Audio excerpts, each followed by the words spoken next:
Boa tarde a todos. Bem-vindos a mais uma tertúlia da APAES. Eu chamo-me Fábia Azevedo e gostaria de vos agradecer pelo interesse e por participarem nesta sessão. Esta é a última sessão do ciclo de tertúlias deste ano letivo. Ainda não sabemos como é que se vai processar no próximo ano letivo. Vai depender. A APAES está em altura de eleições, de novos corpos sociais.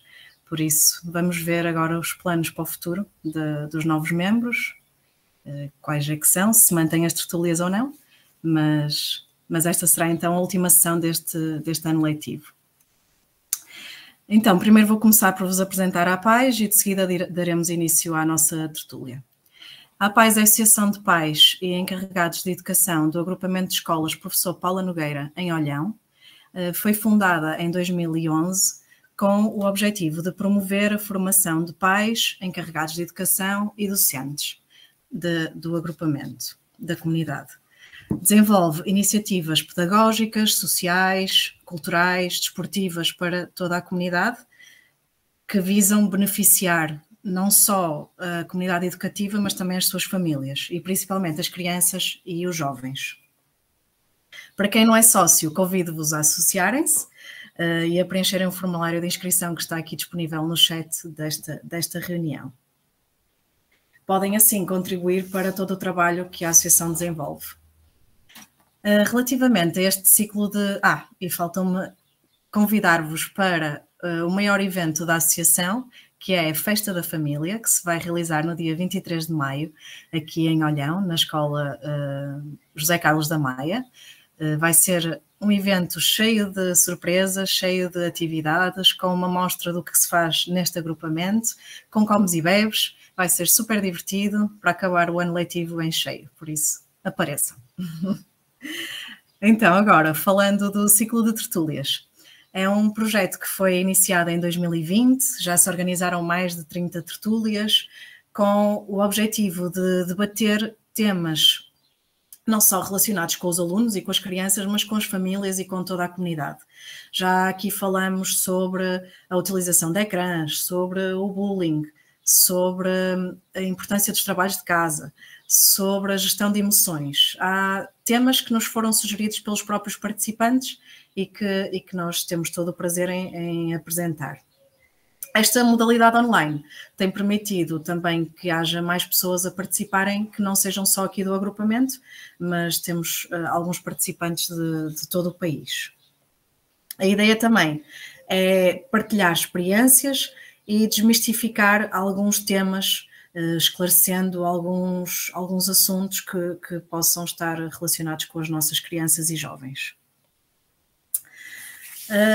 Como é que se vai processar então a tertúlia de hoje? Temos 2 oradores convidados, a Adriana Saraiva e o Rodrigo, que me esqueci do apelido e peço imensa desculpa, Machado. É porque o Rodrigo não é conhecido por este nome, por isso eu não me lembro do nome. E cada um vai fazer uma pequena apresentação sobre a educação na natureza, é por isso que aqui estamos hoje. Depois vamos ter um pequeno debate, no qual tentaremos que todos participem. Para participar podem colocar as vossas questões aqui no chat ou podem também levantar a mão e falar. Lembro-vos que esta sessão vai ser gravada, porque queremos depois também disponibilizar no nosso canal do YouTube e nas redes sociais da Associação, por isso se não quiserem aparecer, por favor desliguem as câmaras. E depois, no final da tertúlia, nós costumamos pedir que preencham um pequeno questionário de satisfação para que se possa melhorar, ou pelo menos para que possamos dar algum feedback aos oradores e para que eles percebam se as pessoas gostaram ou não. A ideia é sempre podermos melhorar. Durante a apresentação, mantenham os microfones desligados, só para evitar aqui o ruído. Agora, vou então passar a apresentar os nossos oradores. Vou começar pela Adriana, que será ela que vai falar primeiro. Por isso, a Adriana Saraiva é natural do Porto, tem 46 anos, é formada em terapia ocupacional desde 98 e trabalha em desenvolvimento infantil e saúde mental infantil no Algarve desde 2002. exerce a sua atividade no Centro de Saúde de Tavira e criou em 2020 a Associação Rotinas Selvagens, com o propósito de desemparedar a infância e a aprendizagem, inspirada nas suas 2 filhas e no trabalho desenvolvido ao longo de 20 anos com famílias e crianças. Tem formações complementares em integração sensorial, touchpoints, aprendizagem ao ar livre, forest school e em brincar. Então, Rodrigo Machado, por sua vez, nasceu em Lisboa em 79, vivendo grande parte da sua vida em Cascais, onde a sombra da Serra de Sintra desde cedo o influenciou. Após 3 anos de licenciatura em Engenharia do Ambiente na Faculdade de Ciências e Tecnologia da Universidade Nova de Lisboa, trocou a grande metrópole pelo Algarve, onde se licenciou em Biologia Marinha e Pescas. Atualmente exerce as funções de técnico de turismo numa das maiores empresas mundiais do ramo.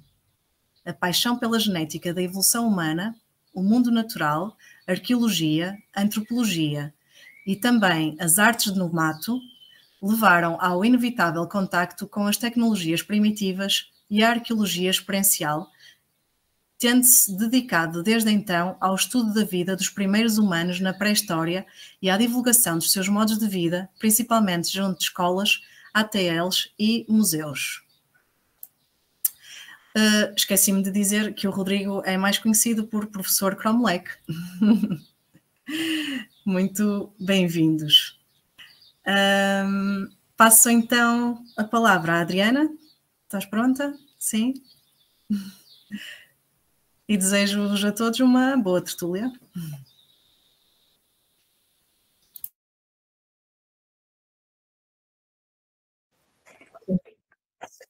Então, obrigada, Fábia, obrigada por este convite, pela escolha dos temas. Eu própria também integro uma associação de pais encarregados de educação, aqui em Tavira. Ao longo do tempo fui percebendo que tudo o que a gente faz na comunidade ganha corpo à partida de uma forma muito mais consistente em trabalho em comunidade e em sinergias com várias entidades, portanto um grande bem-aja pelo vosso trabalho e por estarmos juntos no mesmo propósito. Como a Fábia dizia bem, o meu percurso já é um bocadinho longo, mas desde há cerca de 5 anos a esta parte comecei a interessar-me mais pela intervenção ao ar livre. Sempre fiz um trabalho dentro de portas durante praticamente 18 anos do meu percurso profissional, mas a dada altura, e também com o nascimento das minhas filhas, com a pandemia, e pelo facto de trabalhar sobretudo nas áreas de desenvolvimento infantil e de saúde mental, comecei a perceber que o contacto com o contexto natural das crianças era de uma riqueza inexcedível. Portanto, trabalhar no contexto escolar, onde elas estão junto com os seus pares, fazia muita diferença. E, entretanto, a partir do período da pandemia, percebi também que o nosso habitat natural, aqui pegando um bocadinho, se calhar, numa terminologia que seria ali mais do Rodrigo, é o espaço natural, é a natureza, não é?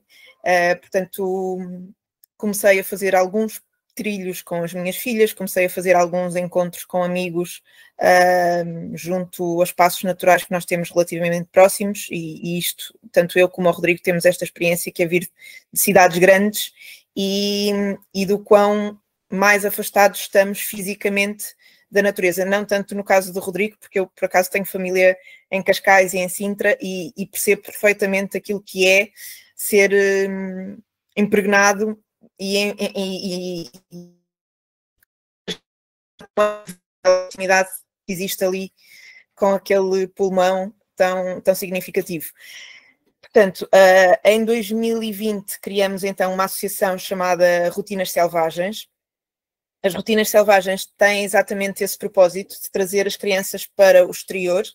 Começou por ser um projeto bem mais pequeno, chamava-se na altura Brincar Fora da Caixa, e o Brincar Fora da Caixa tinha como premissa trazer as crianças para o ar livre, tirá-las de frente dos ecrãs trazê-las para um meio menos sedentário e mais ativo.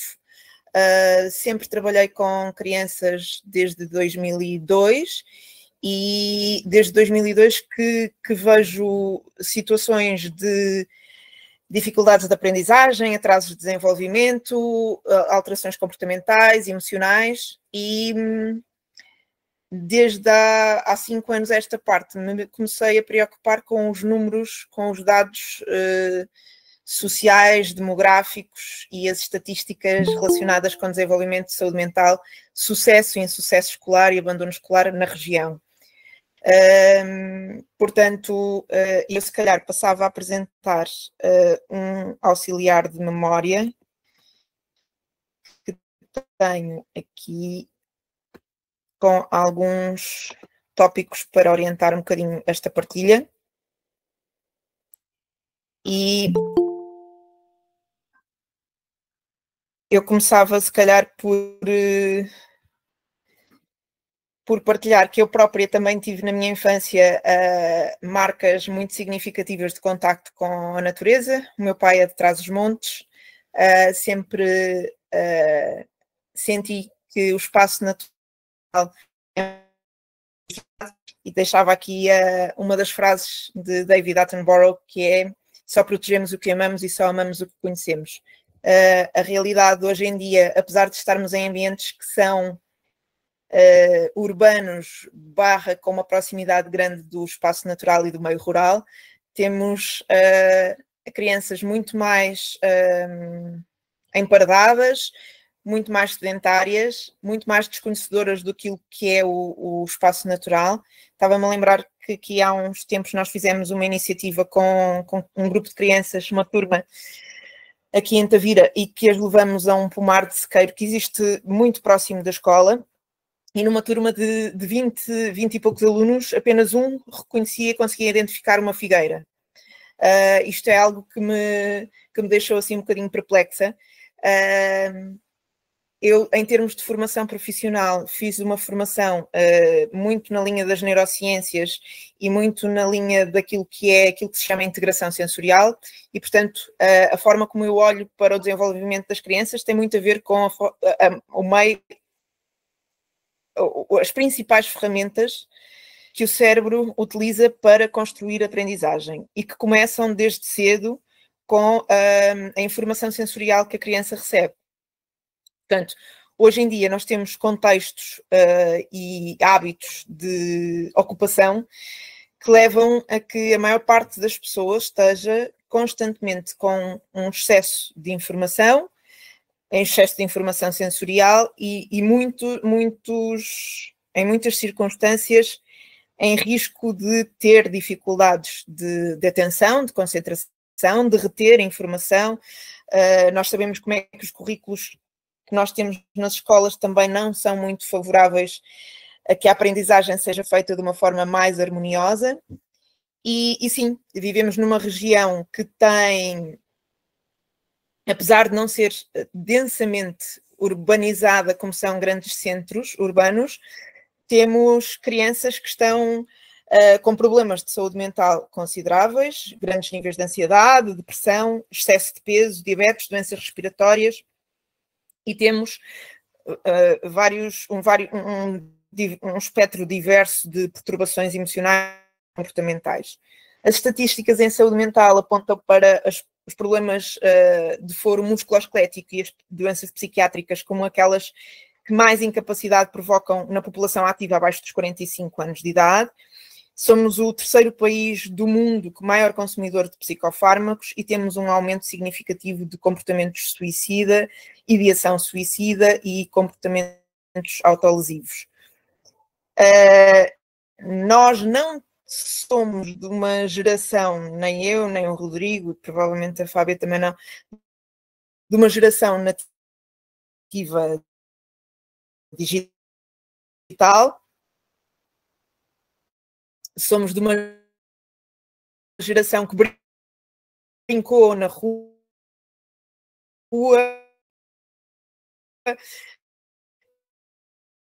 que explorou mais o risco, que esteve mais exposta,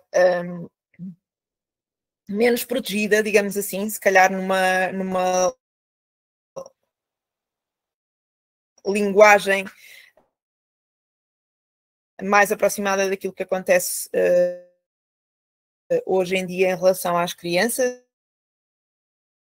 Hoje em dia há uma cultura de uma certa hiperproteção da infância, mas, por outro lado, também existe uma cultura de substituir a relação humana pelos ecrãs, coisa que faz com que aumente. Crianças têm acesso desde muito cedo, sendo que o cérebro delas para processar.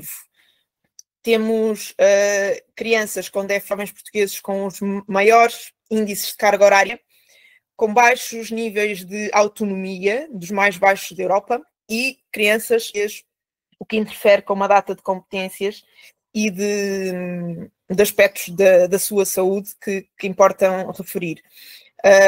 Interferência nos hábitos de sono, interferência na acuidade visual,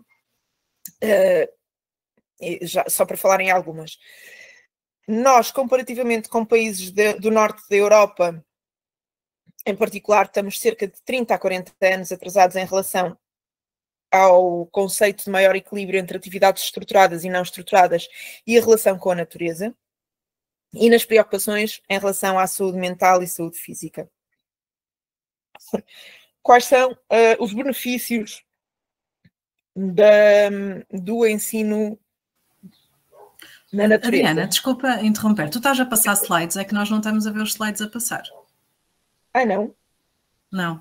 Eu só me lembrei agora de perguntar-me, porque pensei que estavas... Estou, sim. Estou. Não. Tens que... Não, nós não estamos a ver. Então o que é que vocês veem neste momento? Carrega só o primeiro. Mas se carregares de lado no slide que estás a falar... Então vou voltar ao princípio. E agora? Espera, agora tens que partilhar. Não está partilhado. Não.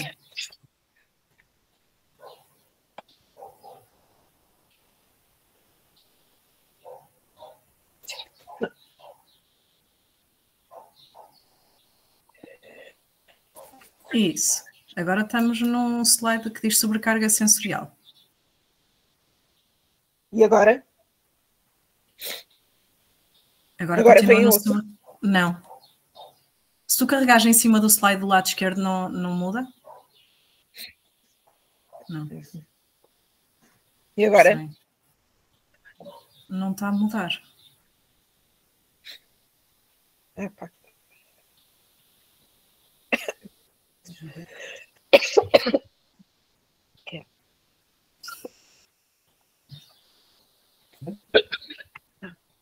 Mas é o que? Não tive os slides, é isso?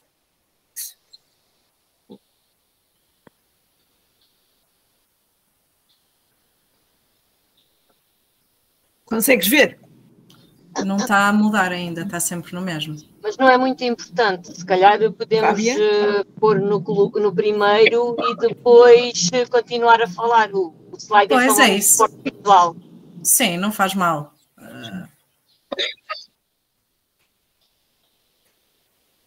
Pronto.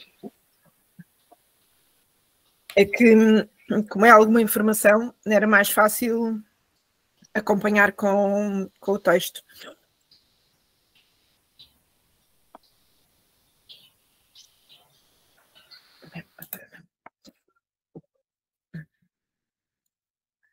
Continua sem aparecer nada.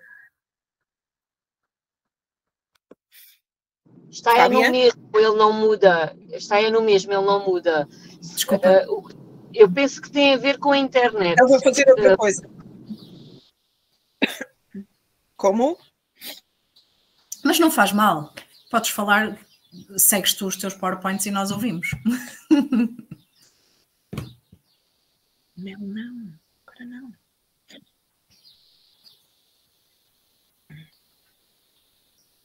Conseguem ver este? Sim. Ok. Se calhar posso só partilhar aqueles que sejam mais significativos. Sim. Pronto. Então, eu ia avançar para alguns dos benefícios da aprendizagem na natureza. Portanto, desde logo, a possibilidade de se incluir na aprendizagem competências motoras, competências de socialização, a possibilidade de reduzir o número de infecções. Não sei quem tenha crianças mais pequenas será familiarizado com... Peço desculpa. Com o facto das crianças na entrada para a creche começarem desde logo a apresentarem quadros de infecção de repetição.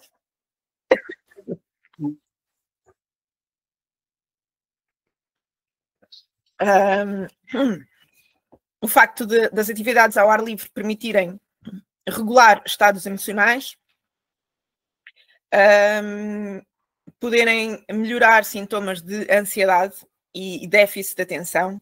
Muitas das vezes a população docente tem associado um certo estigma ao trabalho ao ar livre com o aparecimento de maiores estímulos distratores do que aquilo que existe dentro da sala de aula, mas na verdade, se o trabalho for feito com regularidade, as crianças acabam por ficarem mais focadas pelo facto de terem possibilidade de se moverem durante a atividade do que terem que ficar numa postura sedentária a ouvirem de uma forma passiva. Depois, o facto de se poderem, em muitas circunstâncias, e aqui também, sobretudo em idade pré-escolar, se poderem incluir grupos de faixas etárias diferentes, permite uma interação entre pares mais salutar. Os mais jovens acabam por aprender por modelo com os mais velhos e muitas das vezes os mais velhos desenvolverem competências de empatia para com os mais novos, pelo facto de assumirem uma postura de cuidadores e de acompanharem e apoiarem os mais novos nas coisas que possam ser um bocadinho mais difíceis.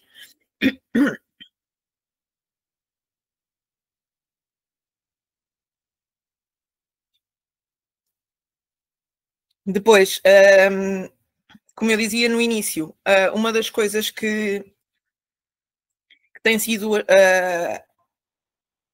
uma aprendizagem ao longo do nosso percurso enquanto organização é que as estratégias e âncoras que nós fomos encontrando ao longo do nosso percurso prendem-se muito com o estabelecer de sinergias com outras entidades, de forma a conseguirmos um maior alcance em termos de público-alvo e de atividades. Portanto, as sinergias, quer a nível local, com as associações de pais encarregados de educação, com as juntas de freguesia, com a comunidade, dentro da escola, com a ecoescolas, com os departamentos de coordenação de cada uma das unidades curriculares.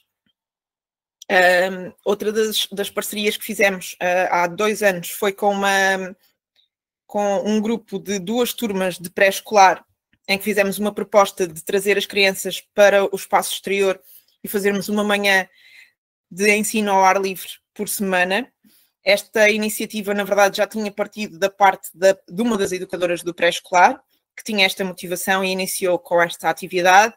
Depois nós propusemos acrescentar alguns equipamentos, alguns materiais para ajudar a dinamizar essa manhã e, posteriormente, outra turma que acabou por se juntar. Desculpem. No que diz respeito ao primeiro ciclo, segundo e terceiro, já o tipo de oportunidades serão outras. Serão a nível da oferta complementar, a nível das atividades de enriquecimento curricular, das criações ou aproveitamento das hortas pedagógicas e dos recreios escolares.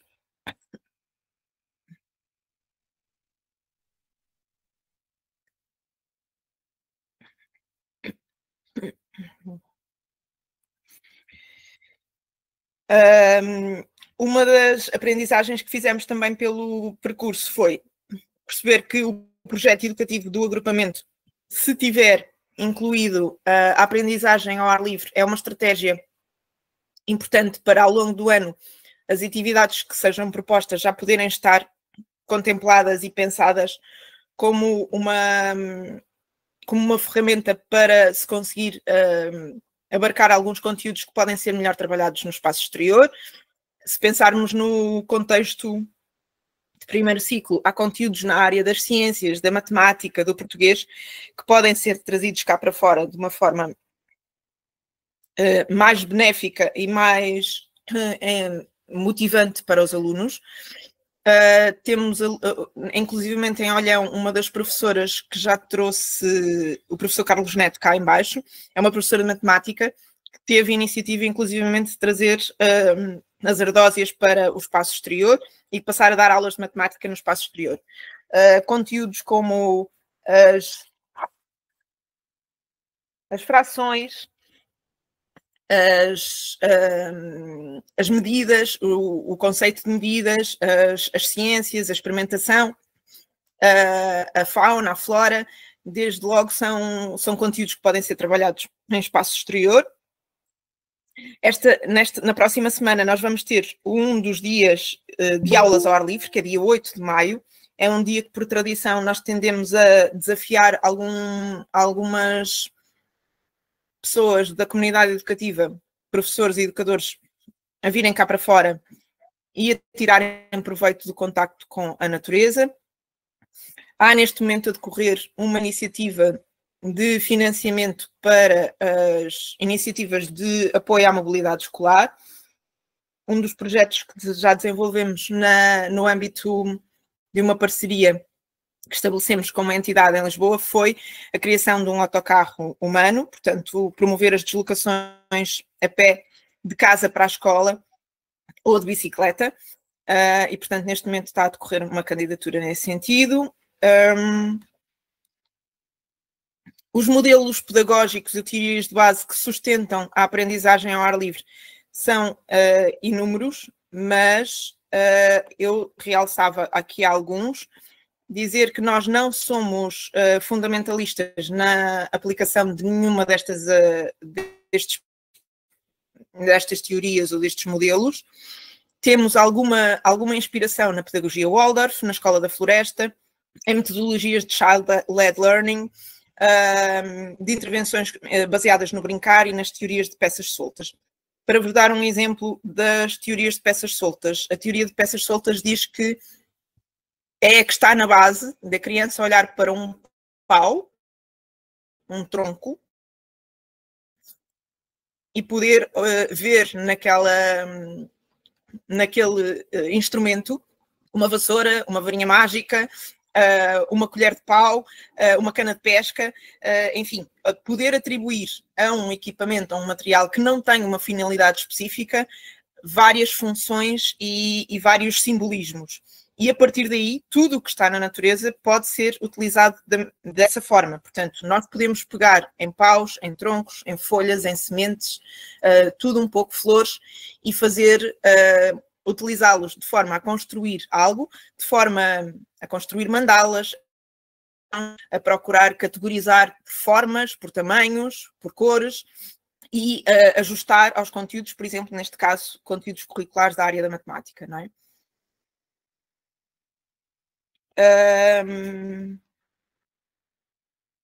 Existem alguns instrumentos que eu gostava de partilhar convosco como estratégias importantes para trabalhar em contexto de educação na natureza. Desde logo, há uma formadora que se chama Leonor Pego. Ela é autora de de vários projetos, faz trabalho na Gulbenkian, está integrada no programa educativo da Gulbenkian, é de formação de base uma arquiteta paisagística, mas com uma ligação muito forte ao design e à arte, e faz formações de aprendizagem ao ar livre. Uma das coisas que ela preconiza e que utiliza na sua prática diária, ela faz atividades de enriquecimento curricular, utilizando o período das AECs para trazer as crianças para o espaço exterior naturalizado das escolas. Peço desculpa.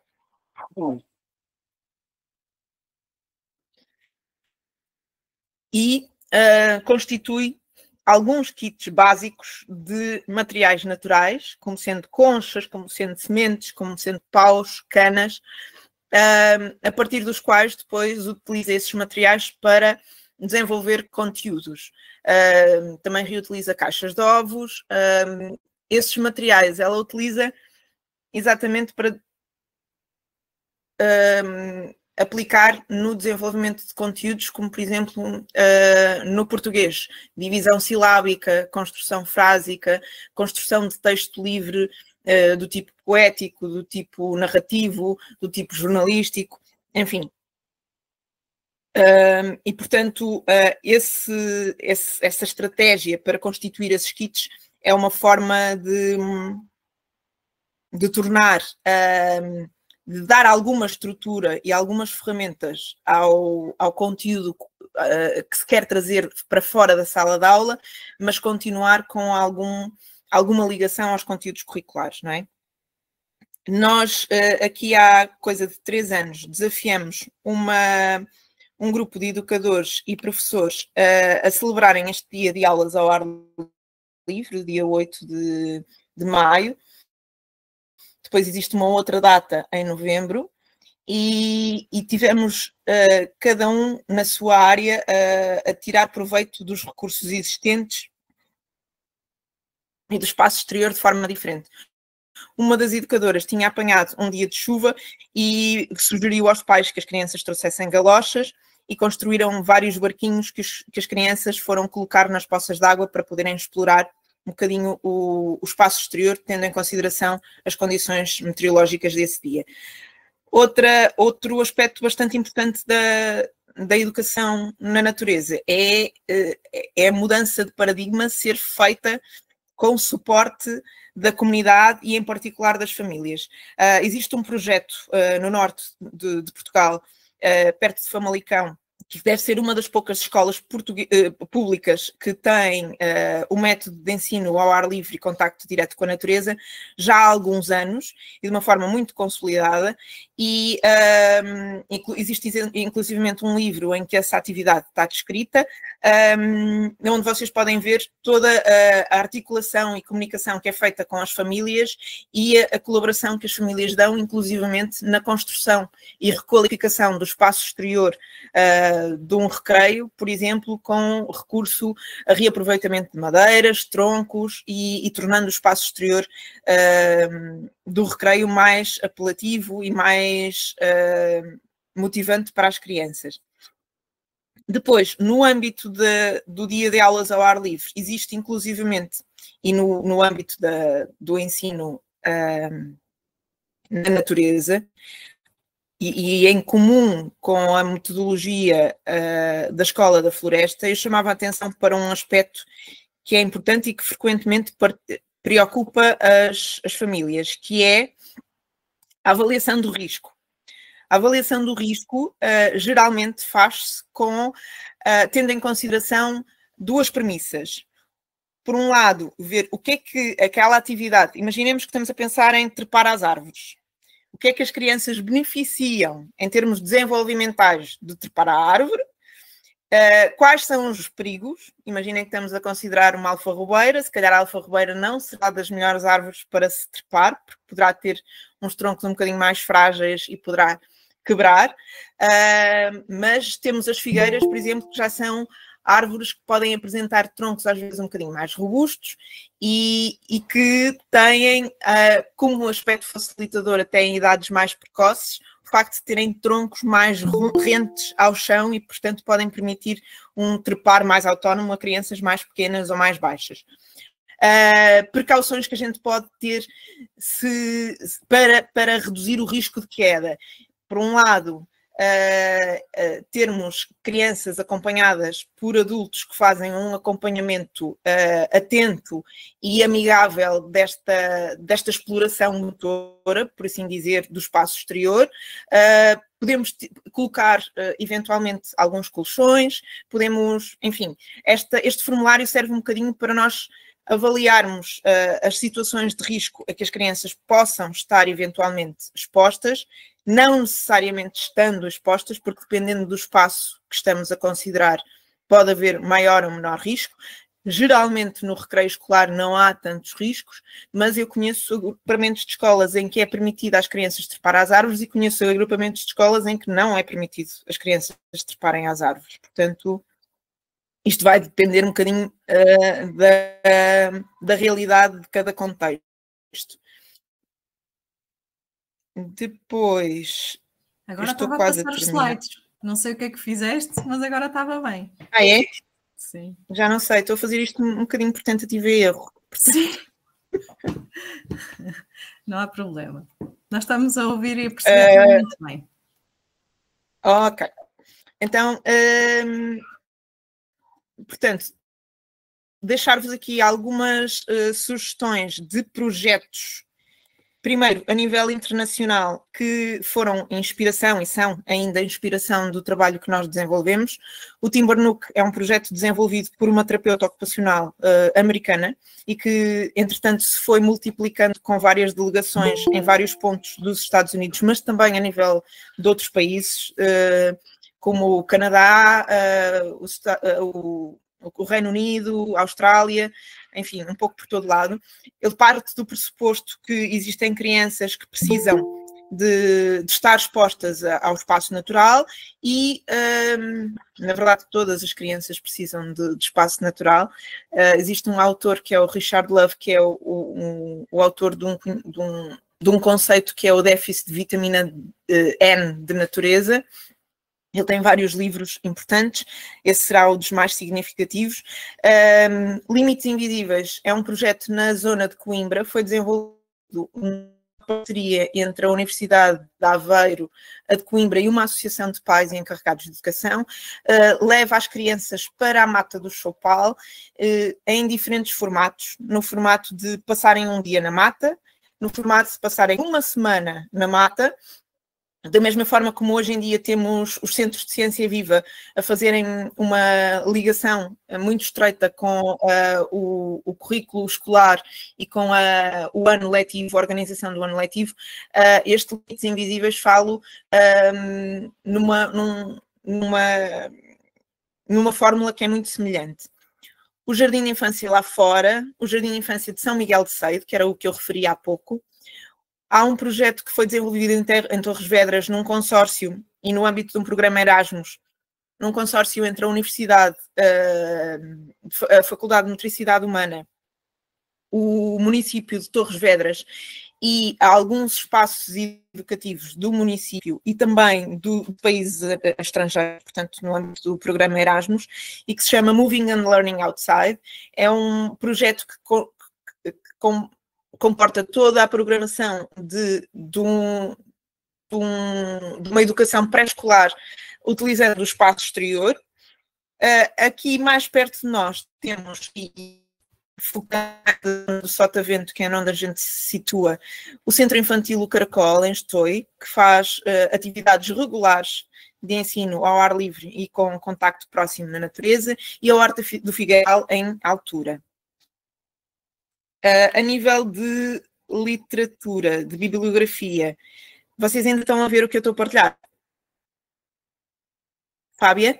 Sim, sim. Estamos a ver agora os livros. E estes três, se puder escolher só três, porque são muitos, mas se calhar estes serão aqueles que são mais ricos, talvez, e mais completos. O primeiro, muito focado no desenvolvimento normal da criança e nas crianças com necessidades, com características de neurodivergência, como é que o contacto com a natureza. Esta é a autora do programa Timbernook,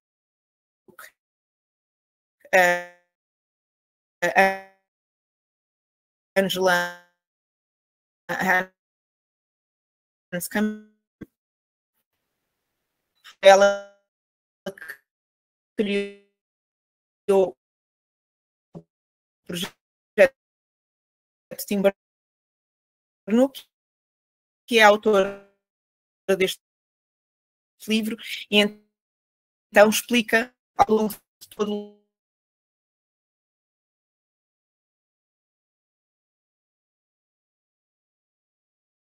a sensorial, a regulação comportamental, emocional,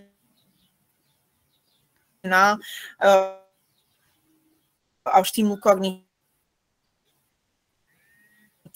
à interação. Está a falhar um bocado a tua internet, acho eu. Social,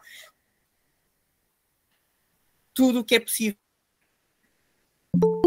ganhar num contexto natural.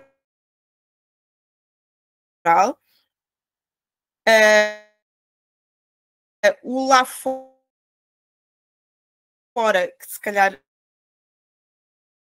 a Fábia talvez... Eu esse conheço. Adriana, a tua internet está a falhar um bocadinho. Sim. Autoras. Sim.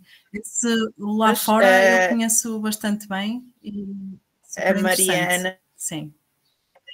Peixe Dias. Já tem vindo cá embaixo ao Algarve.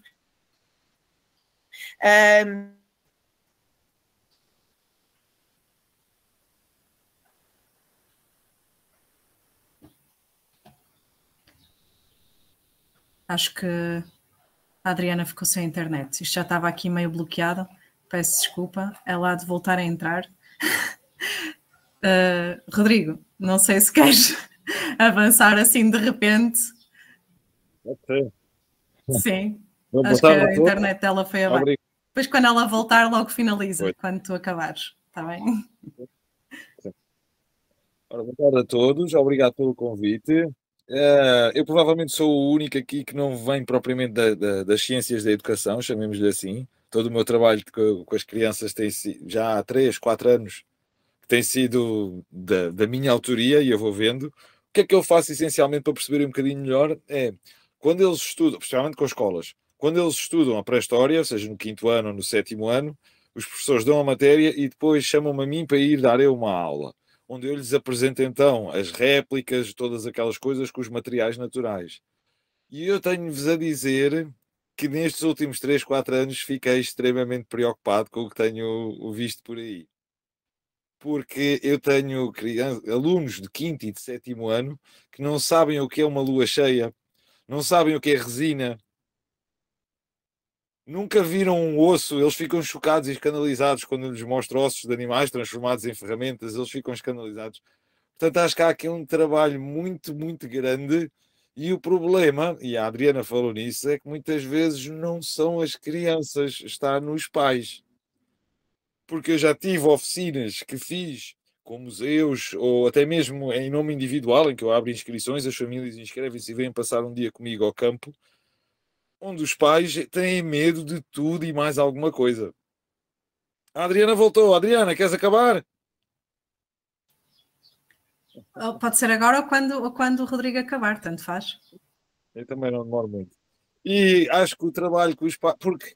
E acho que os acontecimentos que tivemos na terça-feira mostraram isso. Nós vivemos completamente numa sociedade de medo. Há medo de tudo. E com as crianças, então, o medo é assim uma coisa exacerbada ao máximo. Eu posso-vos dar o meu exemplo pessoal, que é eu tenho um pequeno com 7 anos, vai fazer 8 agora em breve, e ele desde os 3, 4 anos que vem comigo para o mato, em aventuras, a dormir no meio do mato. E toda a gente me pergunta se eu não tenho medo. Medo do quê? Eu até hoje ainda estou para perceber do que é que têm medo. Porque a dos javalis ou dos animais. Quais animais? O único animal perigoso, potencialmente perigoso que podemos ter aqui é um javali. E acham que com o barulho que crianças e nós fazemos no mato, os javalis vão ficar por perto. Eles vão fugir logo todos. Mas de outras pessoas, sinceramente, com este aspecto e com facas e machados e com coisas, acho que ninguém se vai meter connosco. Portanto, do que é que as pessoas têm tanto medo? E a Adriana estava a dar o exemplo também de subir às árvores. Eu, quando vejo as árvores nas escolas, é aquilo que tu disseste. As árvores que eles põem nas escolas são árvores de crescimento rápido. Logo, a madeira não vai ser grande coisa. Não dá para pôr crianças a subir às árvores numa escola. Acho que falta um... E a minha grande preocupação aqui é, se queremos que esta geração seguinte, que é a primeira geração que já nasce no contexto digital, nós, ao fim e ao cabo, somos os últimos. A nossa geração... somos os últimos. Nós vimos, sabemos como é que era o mundo sem internet e sabemos como é que é o mundo com a internet. Fomos os últimos. A partir de agora, todos eles já nasceram no mundo da internet. Isto para dizer o quê? Se queremos que estas gerações se preocupem não só com o planeta, eu não sou muito defensor de nos preocuparmos com o planeta, eu sou defensor de nos preocuparmos com o futuro da nossa espécie. Está aqui em falha um grande trabalho ao nível da natureza. E eu não sei muito bem como é que podemos dar a volta a isto. Eu, por exemplo, tenho o meu filho numa escola tradicional, uma escola pública tradicional, mas se eu pudesse, eu colocava-o numa Waldorf ou Montessori ou uma escola da floresta. Porque já tive oficinas com alunos de quer uma escola, quer de outro tipo de escola, e não imaginam a diferença que é os alunos das escolas da floresta ou Waldorf ou Montessori. Eu posso dar um exemplo concreto. Tínhamos que produzir corda a partir de fibras naturais. A técnica é simples, eu dei-lhes as fibras, expliquei a técnica, e duas meninas que vinham de uma escola Waldorf fizeram a corda mais depressa do que eu.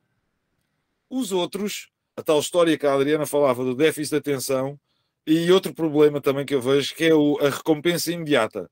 Se dá mais do que 5 minutos de trabalho, eles desistem. Aquilo se leva mais do que 5 minutos para eles conseguirem fazer a tarefa, eles desistem, acham que é muito difícil. Mas aquelas duas pequeninas fizeram a corda mais depressa que eu e mais depressa que os outros todos. Acabaram por estar a fazer a corda, e alguns mais velhos que elas. Era um grupo de várias escolas, várias idades. Isto deixa-me extremamente preocupado, porque a motricidade deles está cada vez pior.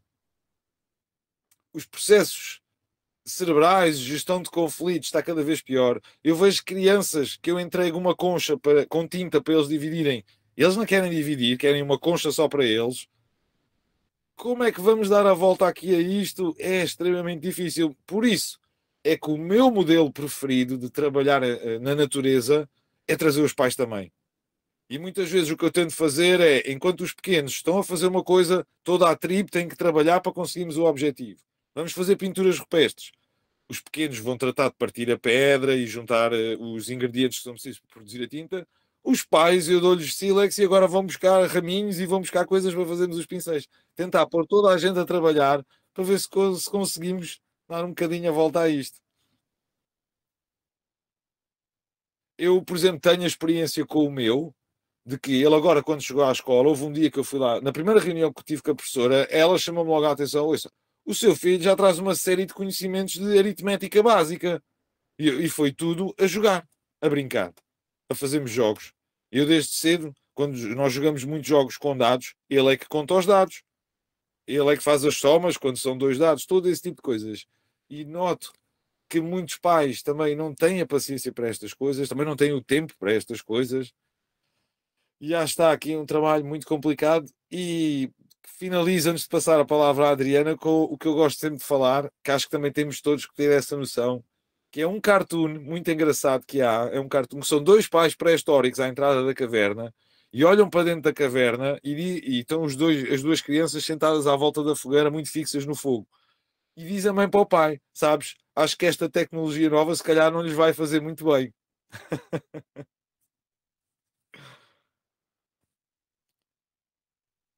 Se alguém quiser perguntar uma coisa, Adriana, podes continuar. Sim, obrigada. Se quiser só concluir, Adriana, também, para não deixarmos passar muito tempo, para termos ainda espaço para perguntas. Okay. Estavas a falar dos livros e a internet estava muito má, não se conseguiu perceber quase nada. Sim. Não tem mal. Eu ia terminar só com um documentário que eu gosto muito e que, na verdade, é um conjunto já de 2 documentários que se chamam O Começo da Vida e que foi produzido no Brasil, e o primeiro foi feito em fase de pré-pandemia e o segundo já em pós-pandemia. E o segundo chama-se Lá Fora, precisamente, a educação ao ar livre e em contacto com a natureza. E eu ia-vos partilhar o trailer, se conseguir, porque não sei se consigo. Também podes pôr o link no bate-papo e assim depois cada pessoa vê. Ok. Então se calhar faço isso.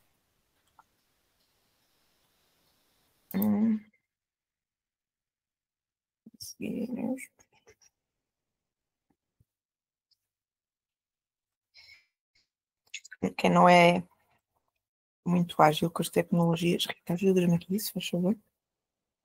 Rita?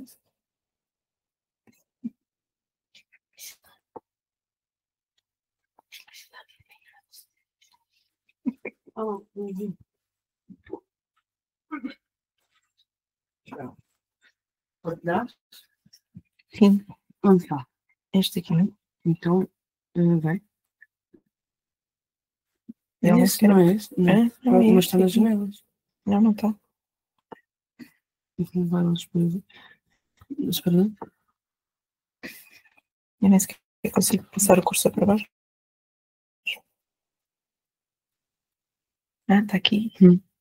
É este. Ok. Será que agora não? Então, se tu me vês. Uma das áreas em que a humanidade tem mais dificuldade de evoluir. A mesma educação que... Fábia? Fábia? Sim. Estão a ver? Sim. Consegue? Ah, ok. que existe hoje é a educação que eu tive, é a educação que meu pai teve, é a educação que meu avô teve. É uma educação que ela reproduz um modelo fabril. A organização dos alunos em carteiras um atrás do outro, a sirene, a mudança de turno, é muito esse esquema, né, assim, de uma indústria, de uma fábrica. Mas existe essa lógica ocidental de reprodução de um jeito de aprender, ensinar e aprender, que é ficar parado olhando para a lousa.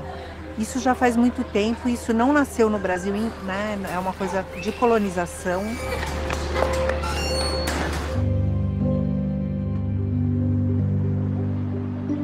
Ninguém vai ao médico 4, 5 horas por dia, nem ao mercado, nem a nada. Então a escola tem um lugar muito importante na vida das crianças e das famílias que dependem da escola. Então essa escola tem que ser um lugar muito bom.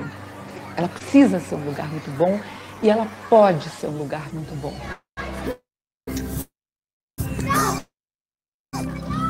É preciso intimidade nos processos de construção de conhecimento. Você precisa compreender com o corpo inteiro, com a mão, sabe? Com toda a sua possibilidade de percepção às coisas. O ser humano se constitui na interação com os outros seres, com outros humanos, né? Através da brincadeira.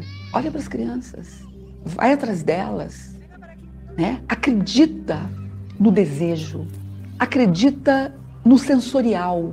Eu tenho vontade de ficar no sol. Por quê? Porque o sol é bom.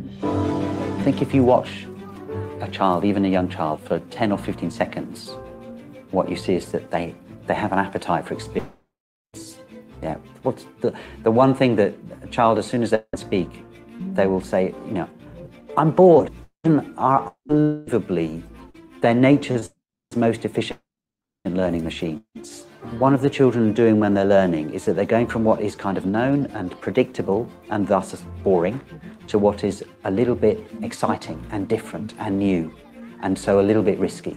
So in a sense you can say that risk is absolutely at the heart of children's learning in the broadest sense. Experiential learning turns out to be some of the most powerful learning that we can do. There's all kinds of evidence now to show that place-based, experiential, hands-on, inquiry-based learning is the most powerful way to engage kids. It really helps them to understand where they live at the same time.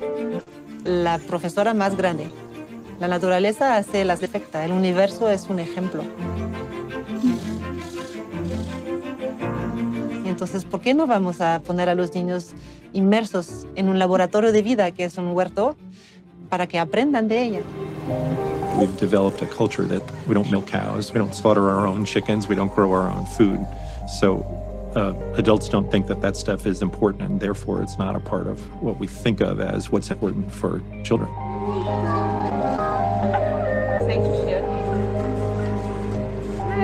The whole elementary curriculum should really be about where things come from a não natureza, né, da cidade, aquele confinamento que a maioria das crianças e adolescentes vivem, aquela restrição de espaço, eu acho que isso empobrece demais as experiências de vida dos adolescentes. Porque eles também estão acostumados, né, pela imposição aí da sociedade de consumo e achar que a vida depende do acúmulo de montanha de cacarecos, né?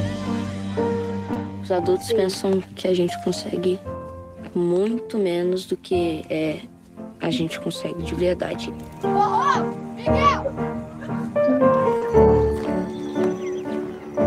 Eu cheguei, vi que era lugar todo aberto, que você podia fazer o que você quiser, você pode andar, você pode correr, sabe? Você basicamente está livre. É o oposto do que acontece quando você está na cidade. É muito bom essa sensação, sabe? De estar livre mesmo. Eu acho que uma coisa que mudou foi que eu cheguei lá muito mais confiante de mim mesma. A gente é filho do planeta. A gente nasce com uma disposição muito grande para a mãe da gente. E quando a gente encontra a natureza, é como se a gente voltasse para o colo, ou encontrasse o colo original. E por isso eu acho que toda criança quer sair, né? E se reencontrar com essa experiência. If kids perceive nature as an abstraction, they will not care about it nearly as deeply. They may care intellectually, but unless their hands are wet and their feet are muddy, and they're out in nature and connecting to it physically, they will not bond with the rest of nature. Isso aqui é tão bonito e muita gente nem conhece isso direito. Isso é muito triste. Se você não conhece um lugar que ainda é como o mundo era há milhões de anos atrás, você não conhece o mundo direito. Você pode ter ido em todas as capitais do mundo, mas se você nunca vem em um lugar desse, você não conhece o mundo.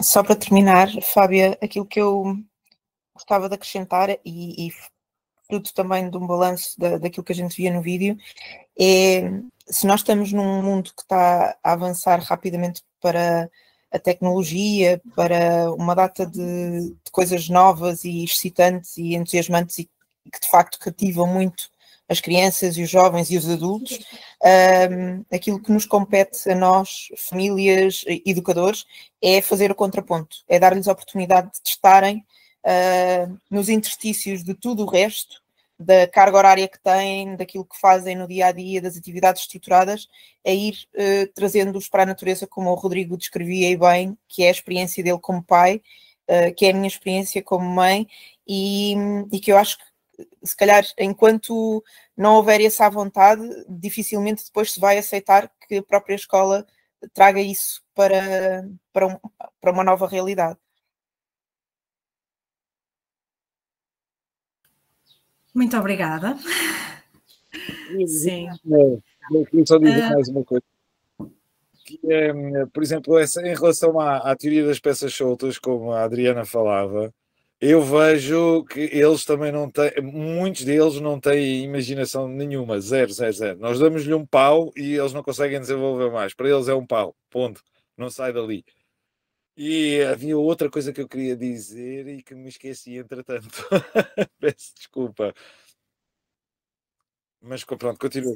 Eu também tinha aqui uma nota sobre a teoria das peças soltas. É engraçado, o meu filho vê um pau e são 1000 coisas diferentes com aquele pau, é incrível. E, às vezes eu quero andar para a frente com a minha vida e ele está bloqueado com um pau. Porque é um pau espetacular. E pronto, e acabo por trazê-lo para casa e metê-lo dentro da bagageira porque é o pau, o maior de todos, o mais fixe. Na verdade, quero dizer, outra coisa muito engraçada que eu noto, com alunos tanto de quinto como de sétimo ano, e sétimo ano já deviam ter algumas noções, é que para eles saber partir uma pedra para construir um instrumento, para termos um instrumento de corte, para eles não é tecnologia. Saber trabalhar um osso para podermos ter uma ferramenta, para eles não é tecnologia, para eles tecnologia é computador. Tudo o resto já não é tecnologia. E é muito difícil dar a volta a isso. Explicaste que não, qualquer coisa que é transformada noutra coisa é uma tecnologia. E eles acham isso muito estranho. E sobre isso tenho até uma história muito engraçada que foi, estava a dar uma oficina de cerâmica, acho que o Museu de Faro, e precisava, e uma das pequeninas que lá estava, ela queria o rolo da massa para alisar o barro. Mas não havia rolo da massa, e aquilo na cabeça dela. E eu olhei à frente, nós tínhamos um canavial, e eu disse, então, mas vamos ali, cortamos uma canazinha, já tens um rolo da massa. E aquilo para ela foi como se o mundo inteiro se lhe tivesse revelado de novo. Portanto, é olhar para as coisas e perceber o que é que podemos extrair das coisas. Acho que há aqui um trabalho muito grande. Rodrigo, isso tem a ver... Diz. Estava a dizer que aquilo que tu acabas de descrever tem um nome, em termos de terminologia mais técnica, que é a capacidade de resolução de problemas, que está a decrescer e a adaptabilidade das crianças está a diminuir, porque de facto só conseguem encontrar soluções se elas já estiverem cozinhadas à frente deles. Não conseguem fazer a ligação entre um recurso e uma necessidade e como é que eu consigo dar a volta a isto, porque na última oficina que tu fizeste também tínhamos uma situação semelhante e tu tens vários instrumentos à tua frente, inclusivamente um copo pode fazer de rolo da massa, o pau pode fazer de rolo da massa, vários objetos podem cumprir o mesmo propósito, mas é preciso que haja essa experiência física com os materiais para conseguirem ter isso já no... Porque se não houver essa experiência, se houver só uma experiência de 2D, que é aquilo que acontece muitas das vezes numa aprendizagem mais passiva e mais sedentária, dificilmente chegam a essas conclusões, não é? O feedback que tenho muitas vezes deles é que é a melhor aula de história que eles tiveram. Porque, efetivamente, uma coisa é lermos sobre uma pedra que corta, outra coisa é darmos para a mão uma pedra que corta. Que, curiosamente, há sempre um numa turma que se corta, que não acredita e acaba por cortar. Sim. Bem, não sei se podemos passar a questões dos participantes. Só um lembretezinho antes de começarem a sair. Se puderem preencher o questionário de satisfação que eu disponibilizei no chat, ajuda-nos a melhorar o futuro e também para termos uma ideia do feedback desta tertúlia para partilharmos com a Adriana e com o Rodrigo. Já agora, Adriana, se puderes pôr o link do vídeo que passaste no chat aqui da sessão. Tinha aqui, a Neuza estava a pedir e eu também gostava de ver, porque estava com muitos cortes o vídeo. Se puderes colar aqui. E se quiserem perguntar alguma coisa, estejam à vontade, tanto pelo chat ou levantem aqui a mão, ou abram o microfone, estamos aqui só 10 pessoas, dá para falar tranquilamente. Eu gostava de começar, porque eu faço sensibilização ambiental há quase 20 anos e partilho dessas realidades que vocês também contaram, não é? Com a ignorância sobre muitos assuntos da natureza por parte das crianças, cada vez mais, é assustador. Eu estou bastante desanimada com estas sessões de sensibilização ambiental, sinceramente. Eu sempre fui muito, muito otimista, muito. Minha vida toda fui muito otimista e ultimamente tenho estado desanimada, pá. Chego a uma escola e os miúdos não sabem o que é um pardal ou um melro. E isso é assustador. E pior ainda, não é os miúdos não saberem. Pior ainda é quando eu proponho tirar os miúdos da sala e os pais não querem que os meninos sujem a roupa. Isso, para mim, é mais assustador do que os miúdos não saberem o que é um pardal. E a minha pergunta para vocês tinha a ver com isto, que é com os obstáculos. Porque para mim, educar na natureza não é trazer conchas e paus e fotografias bonitas de animais para dentro da sala de aula. Acho que educar na natureza é o que vocês fazem, é sair com os miúdos para fora da sala, não é? E que obstáculos é que vocês enfrentam quando tentam implementar as vossas ideias, não é? São os obstáculos que é com as escolas, são os próprios professores, são os pais. O que é pior? Por onde é que nós começamos a lidar? com isto, porque eu queria trazer isto para as salas dos meus filhos, por exemplo. Nós começamos na escola deles agora a tentar implementar uma cozinha de lama. Está a ser um processo. Primeiro está-se a atrasar com a chuva, as pessoas que trazem as paletes nunca mais as trazem. Há sempre uma desculpa e está a ficar complicado. O que é que vocês aconselham? Estás sem microfone, Rodrigo. Isso. Sei. O que é que eu... Honestamente, a escola pública teria que relevar toda ela uma reformulação dos recreios. Ainda no outro dia tive uma situação engraçada com o meu. Nós fomos um dia aberto na Associação Lua de Sementes, ali por trás de Margarida, e assim que lá chegámos, ele é maluco por futebol, a primeira coisa que ele diz é: ó pai, esta escola não tem campo de futebol. Eu não, mas amanhã logo vês. E no dia a seguir, quando ele andou lá no recreio daquela escola, perguntei-lhe: então ainda continuas a achar que esta escola é escrita porque não tem o campo de futebol? Ah não, pai, gosto muito mais desta. Porque era árvore, que eles podiam trepar, eram pontes entre árvores, casas nas árvores, eram 1001 coisas, e ele adorou logo aquilo, já esqueceu por completo o campo de futebol. De fazer uma cozinha de lama, eu acho que sim, é uma ótima ideia. Boa sorte com os pais. Pois. Com a cozinha de lama. Sim. Um exemplo na pré-escolar do meu filho, que uma vez perguntei, porque eles tinham lá um bocadinho nada de zona de verde, onde eles podiam fazer esse tipo de experiências, com lama e tudo mais. E a educadora veio-me dizer que não, a gente já está a pensar terminar com aquilo, porque temos montes de queixas dos pais que eles chegam sujos da casa. Portanto, a luta é os pais. Neste caso, exato, neste caso foi a ideia da educadora. E eu, como sou representante dos pais, eu só sou o veículo de transmissão das mensagens e faço ali um filtro. Porque a educadora demonstrou interesse, eu achei espetacular e disse logo sim, vamos fazer isso, pedi a ajuda dos outros pais, mas ninguém reclamou muito, mostraram-se gostáveis, vamos ver se vai concretizar até o final do ano letivo. Temos a ajuda da Neuza, se quiseres falar, Neuza.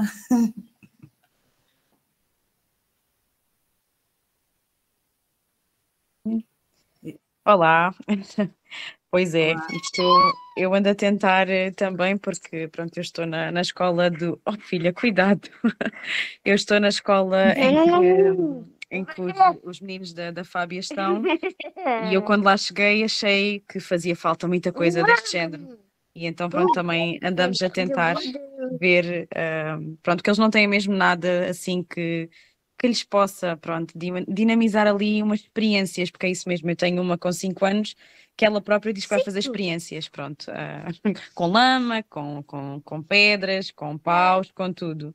E então pronto, de facto, oh filha, de facto eu acho que é mesmo, é o que o Rodrigo diz, que a escola pública precisava toda ela de uma reestruturação toda, porque de facto eu ali vejo, os meninos às vezes querem brincar com um bocadinho de água e eu tenho logo as auxiliares, ai mas eles não podem brincar com água, ai não, pronto, e é toda uma questão porque eu permito, mas depois tenho sempre olhares ali, sempre coisas, então é muito complicado mesmo, muito mesmo, mas eu acho que se nós não desistirmos e tentarmos sempre mais um bocadinho, eu acho que vamos conseguir. Eu tenho essa esperança. Pois, eu também gostava de partilhar. Eu preciso de absorver as vossas energias positivas para voltar a estar otimista.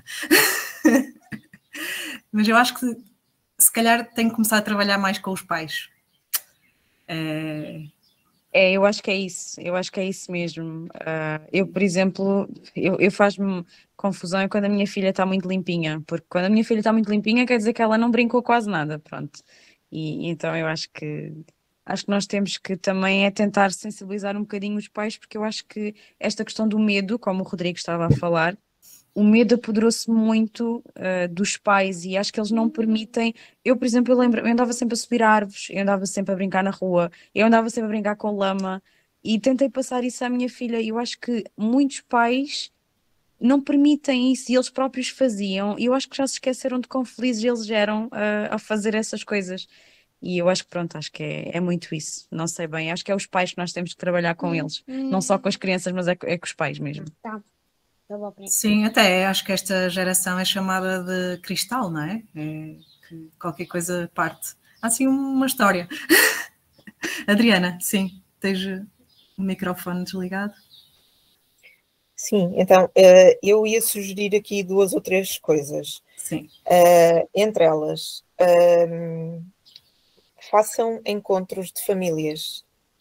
Eu sei que estamos numa sociedade um bocadinho mais isolada, que já há menos contacto com os vizinhos, com os amigos, com os pais de outras crianças da turma dos nossos filhos, mas eu acho que é preciso recriar comunidade dentro da comunidade, porque a comunidade, apesar de ser pequena, e que muitas vezes não se conhece e não confia e não partilha uma data de coisas.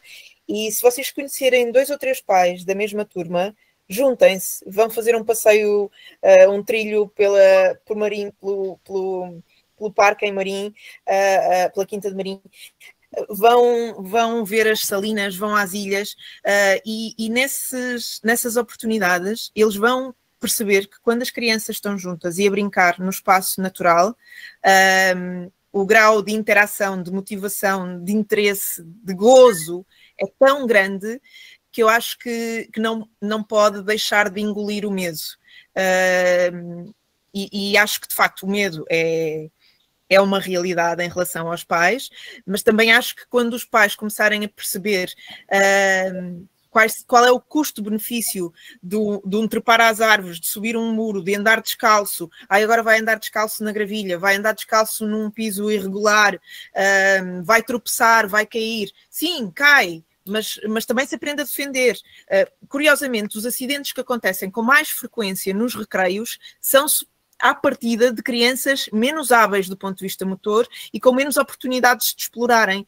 As crianças que estão mais desenvolvidas e mais ágeis e mais hábeis na coordenação, no equilíbrio, na motricidade, geralmente não têm tantos acidentes. E não têm exatamente porque são expostas às oportunidades para desenvolver essas competências. Portanto, é ir arriscando, fazendo acontecer. Nós aqui, a partir da experiência do autocarro humano, começamos a fazer play streets. As play streets ou school streets são ruas que nós encerramos temporariamente ao trânsito no espaço envolvente da escola, e só colocamos equipamentos para as crianças brincarem. Podem ser bicicletas, podem ser carrinhos de mão, podem ser pneus, baloiços, tudo um pouco, giz, paus de giz para eles riscarem no chão. Este tipo de eventos são eventos em que os pais vão buscar as crianças à escola, têm que passar pela Play Street, têm eventualmente que ficar se tiverem disponibilidade de tempo para ficar, porque é outra coisa que é muito escassa hoje em dia, é tempo. Muitas das vezes temos pais que vão buscar os miúdos à escola e não podem ficar porque foram num intervalo do trabalho, não podem ficar porque a seguir há ATL, ou têm que ir para a explicação, ou têm que ir para a ginástica, para o ténis, para o futebol, etc. Tudo atividades estruturadas e coordenadas por adulto, em que a criança não tem oportunidade nem liberdade para escolher o que fazer. E essa liberdade e esse tempo são necessários. E se houver uma cozinha de lama cá fora, no espaço exterior da escola, com alguns tachos e algumas panelas, pode não haver tanta sujidade porque não há tanta terra assim, mas haverá assim um bocadinho de terra do canteiro da árvore que está lá por perto, e eles vão buscar. E se forem buscar em doses um bocadinho mais comedidas, os pais começam a perceber o gozo e o tipo de exploração e ganhos que há com aquilo. E isso é uma forma de começar a desconstruir estas coisas. Mas é trabalho de formiguinha, é pouco a pouco. É uma luta, acho que demora. Não sei se mais alguém tem perguntas.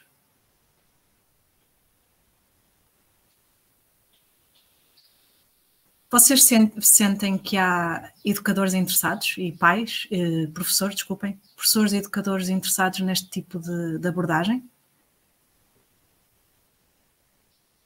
Sim, eu sinto que sim, que há. Já tive um bocadinho de tudo, desde professores que passaram a aula toda ao telemóvel. Estou logo a dar um péssimo exemplo, já tive isso, professores que passaram a aula toda ao telemóvel, mas a maioria dos professores são o contrário, são bastante receptivos e também se mostram interessados. Okay.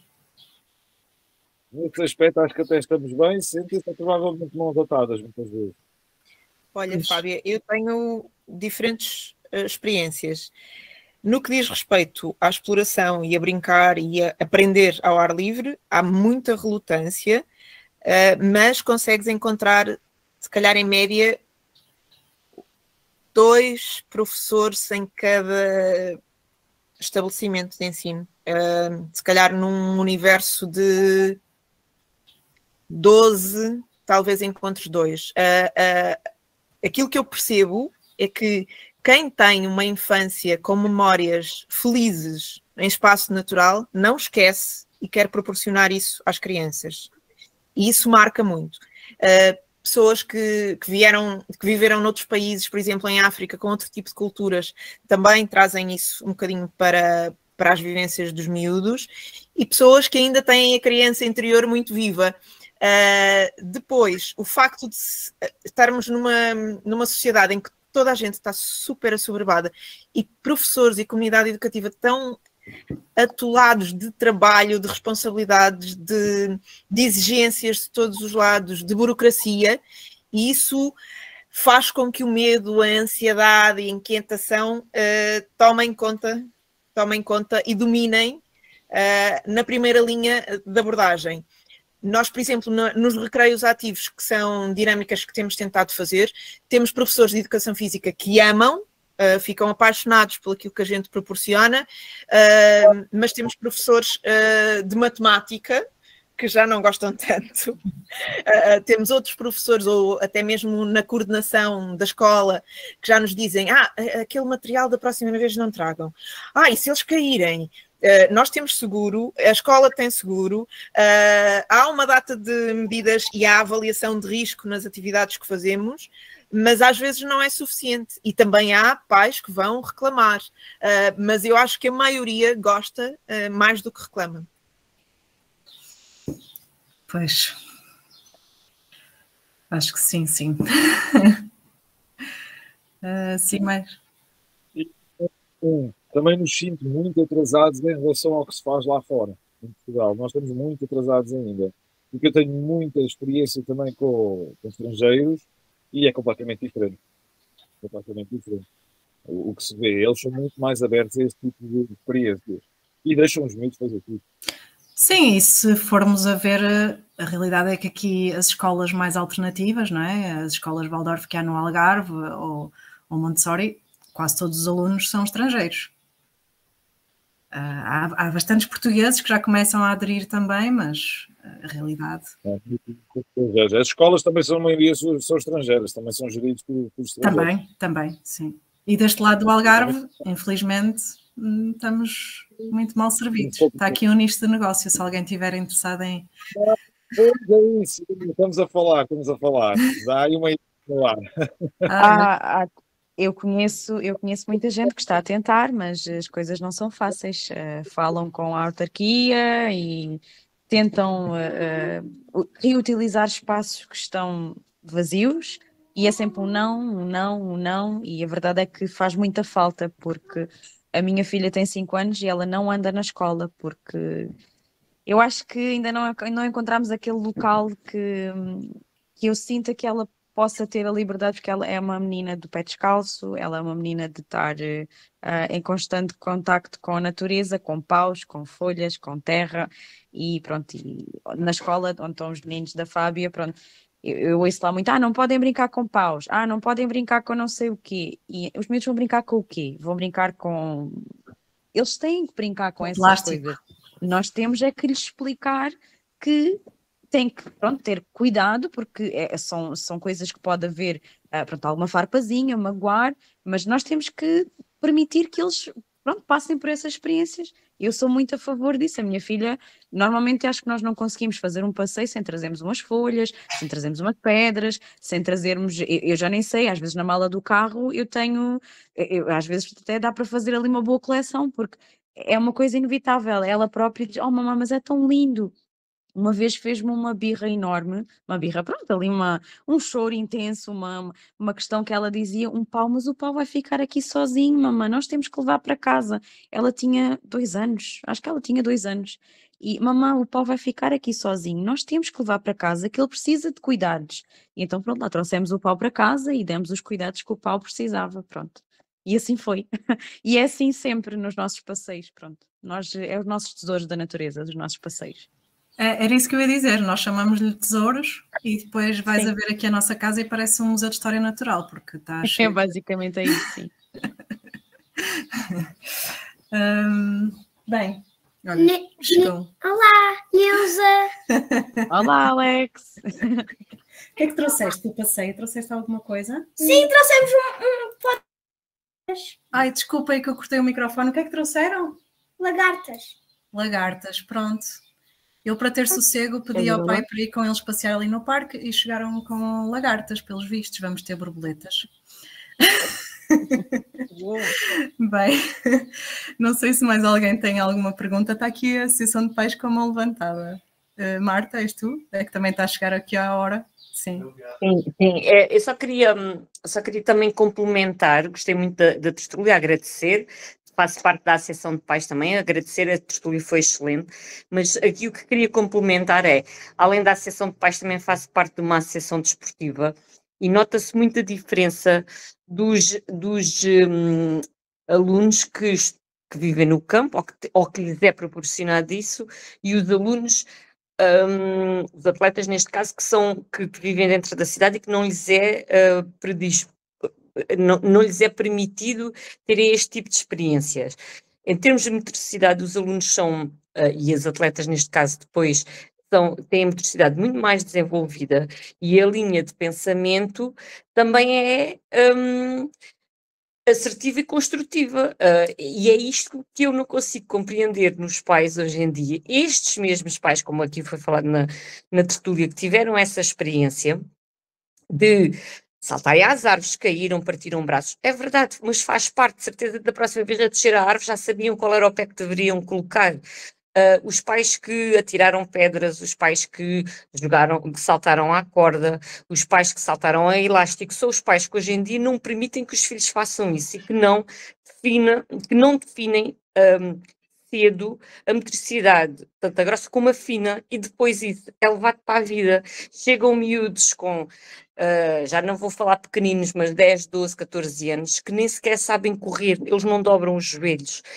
São miúdos que têm um problema, e até posso dar um exemplo a seguir, que têm um problema e não conseguem pensar em como resolver, que era aqui o exemplo que também deram. Vou-vos dar aqui um exemplo. Não vou falar em nomes, como é óbvio, mas tenho um vizinho que tem, é um miúdo, tem 14 anos, já há dias cheguei a casa, não foi esta segunda-feira, foi uma outra situação, a nossa porta do prédio é com código, ok? Pronto, estava a chuviscar, ele esqueceu-se da chave e não se lembrava do código. E então ele estava sentado no banco à chuva, a chuviscar. E então eu disse-lhe assim, então mas espera, tu não tens a chave de casa, mas podes tocar, e estás à rua, à chuva, meti-me com ele por causa disso, não é que não estava a trovejar, não era mas estava a pingar, ele não tinha necessidade de estar na rua, e disse, mas não tens a chave, já ligaste? Sim, já liguei, já me vêm ajudar, então, porque é que não tocas à porta do vizinho, e o vizinho abre-te a porta e já esperas dentro do prédio, o tempo que estás à espera às chuvas, esperas sentado no banco, e ele ficou assim a olhar para mim e disse, olha lá, sim, realmente a vizinha tem razão, então anda já que a vizinha também abre-te a porta, mas lá está, estamos a falar de um miúdo com 14 anos, que seria uma coisa tão óbvia como tocar na porta dos vizinhos, haveria de estar alguém para lhe abrir a porta para não estar à espera à chuva, uma coisa simplíssima, e que tem a ver com o raciocínio que nós temos. E era só isso que eu queria deixar aqui o meu contributo. Obrigada. Obrigada. Não sei se mais alguém quer fazer alguma partilha. Não? Pronto, eu tenho então que agradecer imenso à Adriana e ao Rodrigo por terem aceitado este convite, mais uma vez. Neuza, sim, força. Sim. Sim, temos que tentar levar o Rodrigo lá aos meninos. A professora, pronto, a Tânia, ela disse-me que se eu não conseguisse através da empresa que eu trabalho para falar com ela, que ela falava convosco, com os pais, para levarmos lá, porque eu acho que os meninos iam ficar completamente loucos. E então eu ando a tentar mesmo, pronto, a professora, eu falei com a professora e ela disse-me que se eu não conseguisse através desta forma, que faríamos dessa via, pronto. Boa. Então eu acho que é mesmo uma coisa que faz muita falta, porque há ali meninos que têm muita curiosidade e precisam de lhes ser exposto ali algumas coisas que eles se calhar nunca viram na vida e vão-lhes fazer se calhar olhar para a natureza de outra forma. E eu acho que isso é muito bom. Obrigado, obrigado. Contactar. Sim, vamos tentar. Era essa também uma das dicas que eu ia deixar agora aqui no final, para depois dos agradecimentos, tanto à Adriana como ao Rodrigo, para todos nós tentarmos ser mais ativos, não é? Não só querermos que as nossas crianças vão brincar se nós não formos. Nós é que damos o exemplo, por isso temos que ser nós, não é?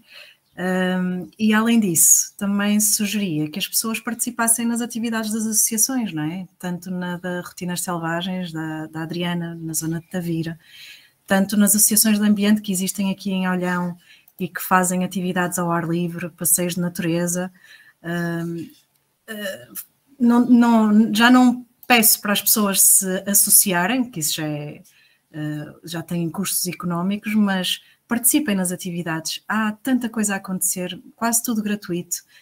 Saiam da televisão, saiam saiam de casa, por favor. Adriana, sim, força. No fundo, vão lá para fora, não é? Sim. Olha, eu ia dizer outra coisa a complementar o que tu estavas a dizer. O participarem nas atividades, o envolverem-se, acho que é chave, porque eu também não tenho as minhas filhas na escola que eu considerava ideal. Gostava muito que elas pudessem ter usufruído de uma escola Waldorf ou uma escola Forest School. Não aconteceu, não havia, e portanto aquilo que eu fiz foi fazer a minha parte, e fazer a minha parte em casa e na comunidade.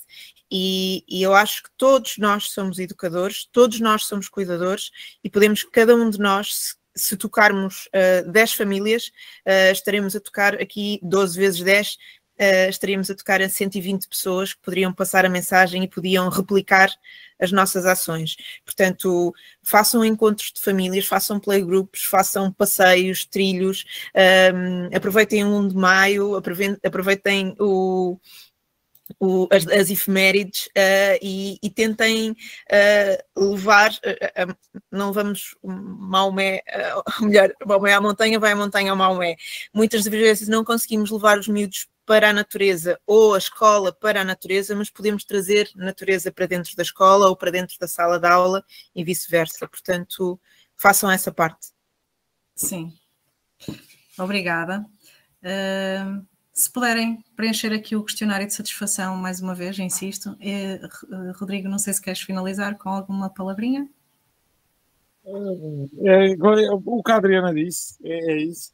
Acho que parte muito de pegar nos pais e envolver os pais também nas coisas, nas atividades. Acho que é muito por aí. E aí talvez as coisas lentamente comecem a mudar. Sim. Nunca esquecendo, só precisamos de chamar a atenção de 1% da população, não é? E o resto irá atrás. Conseguimos mudar a maneira de pensar de 1%, já é meio caminho andado. Sim, mas aí teríamos que mesmo desligar, tirar os telemóveis aos pais, como se faz aos miúdos. Olha, aqui no playgroup os telemóveis ficam aqui, não há cá telemóveis para nada, pronto. Porque faz muito, eu ouço, por exemplo, muitos miúdos a dizerem isso, que às vezes gostavam de que os pais não olhassem tanto para o telemóvel e brincassem mais com eles. Pronto, é isso. Eu às vezes acabo por sentar-me com eles no chão e eles andam em cima de mim e pronto, e nós estamos ali a brincar. Com a minha filha nós fazemos isso. Eu acho que os pais também precisam um bocadinho de também parar e pensar um bocadinho e olhar para as coisas com outros olhos. Não é com a pressa toda do dia-a-dia também. Às vezes não é possível, mas sei lá, fazer mais um apagão como houve na segunda-feira, podia ser que uma vez por mês, um apagão desses, as famílias acho que entravam nos eixos. Sim, eu aqui em casa pedi aos meus filhos para nos chamarem a atenção.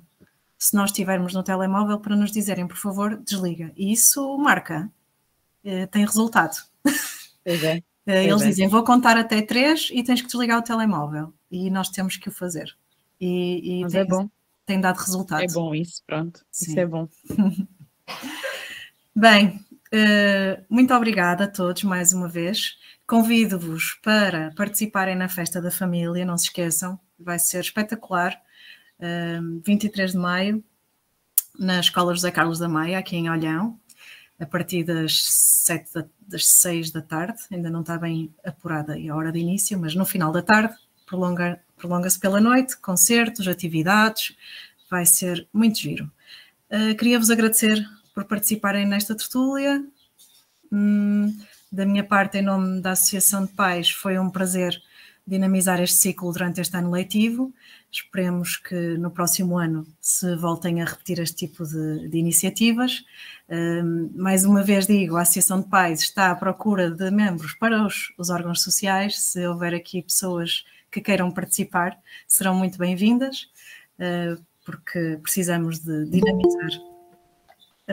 Estou aqui a aceitar uma pessoa que já só vai ouvir o final, mas muito obrigada mais uma vez a todos e até à próxima. Vemo-nos na festa. Obrigado, até à próxima. Tá, obrigada.